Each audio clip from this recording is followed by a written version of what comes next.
Подтверждена информация о двух погибших при пожаре в здании УВД города Якутска. Это постовой Дмитрий Николаев и его родственник Виктор Николаев. Лейтенант Василий Карпов получил ожоги, он госпитализирован, и его состояние врачи оценивают как тяжелое. По словам специалистов, борьба с огнем в здании УВД была сложной. Здание старой постройки с пустотными перекрытиями между стенами и этажами, по которым пламя мгновенно распространялось на большие площади. О причинах и последствиях пожара в интервью с министром внутренних дел республики Александром Назаровым.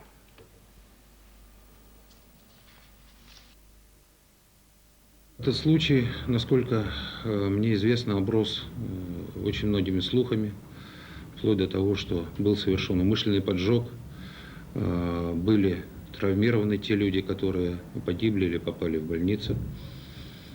Со всей ответственностью заявляю, что это не так. Поджога не было. Прокуратурой города возбуждено уголовное дело по факту неосторожного обращения с огнем. То есть был, можно сказать, несчастный случай.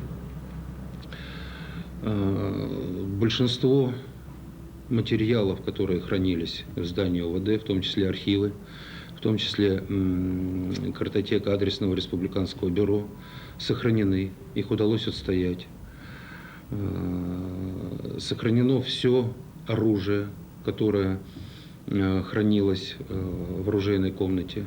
В управлении внутренних дел не хранилось каких-то уголовных дел, которые могли быть уничтожены пожаром.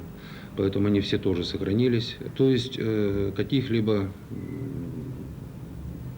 умышленных действий, направленных на уничтожение материальных ценностей или управления внутренних дел, мы пока не установили.